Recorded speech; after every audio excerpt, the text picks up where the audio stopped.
मैंने शौक, सही बात तो है कि शौक के लिए तैयारी की थी, क्योंकि मैं जिस राज्य से हूँ उस राज्य में आईएएस का कुछ खास क्रेज था नहीं उस समय। अब तो हो गया है थोड़ा सा। उस समय तो मैंने को पता है, कोई बच्चा कहे कि पापा मैं आईएएस हो गया, सोचते आईएएस में चला गया लगता है वो ये आईएसआई में चला गया, यही लगता था उनको। तो मैंने तैयारी क्यों की? क्योंकि सब कर रहे थे, आसपास हॉस्टल में सब कर रहे थे, जिससे मिलो क्या करो आई से तैयारी कर रहे हैं, तो हम भी कर लेते हैं फिर।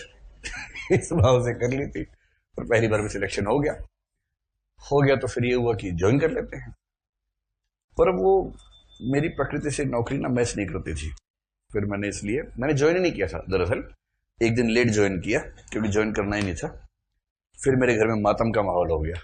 एक दुष्ट ने आके, जो कि सिलेक्टेड मेरा दोस्त था, उस दुष्ट ने मेरे घर में सबको भड़का दिया कि ये पागल आदमी है, नौकरी छोड़ दी इतनी बढ़िया, आप सड़क पे आ गए हो सब लोग। ऐसा भड़काया, फिर सबको दबाव हो गया, फिर सबने कहा एक बार फिर से सोच लो। मैं सोचने का क्या है इसमें, जब सोच लो का मतलब क्या होता है। फिर एक दिन ज्वाइन कर लिया, इस शपथ के साथ कि 6 महीने में छोड़ दूंगा, और 6 महीने में सब कन्विंस हुए, फिर छोड़ दिया। So simple. मुझे इसमें ज्यादा मजा आता है ना पढ़ने पढ़ाने में, मेरी प्रकृति यही है। मतलब ये ना होता तो फिर मैं, मतलब मेरी इच्छा थी दिल्ली विश्वविद्यालय में पढ़ाने की, जहां मैं 1 साल से पढ़ा भी रहा था। फिर जब मैंने रिजाइन किया, अगले दिन मैं पहुंच गया डीयू में इंटरव्यू देने के लिए, एक कॉलेज में था। तो उन्होंने कहा कि पहले आप ये दिखाइए कि आपको भारत सरकार ने रिलीव कर दिया है।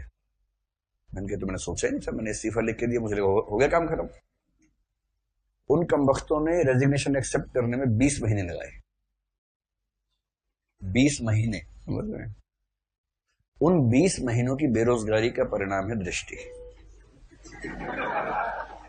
मैं सच बता रहा हूं, यही मामला है। बधाई हो, दृष्टि हुई है। तो उसी दौर में हुई थी। तो मेरा मन था कि एक बार मैं डीयू में चला जाऊंगा, फिर ये सब बंद कर दूंगा। पर फिर वो क्या होता है ना, जब धंसते जाते हैं तो चीजें आसान नहीं रहती। जैसे अब मेरा मन करे, तो अब मेरा मामला नहीं है ना, अब करीब 500 परिवार दृष्टि पे टिके हुए हैं, तो मेरे वैराग्य के भाव से उनका मातम क्यों हो? तो वो चलता है।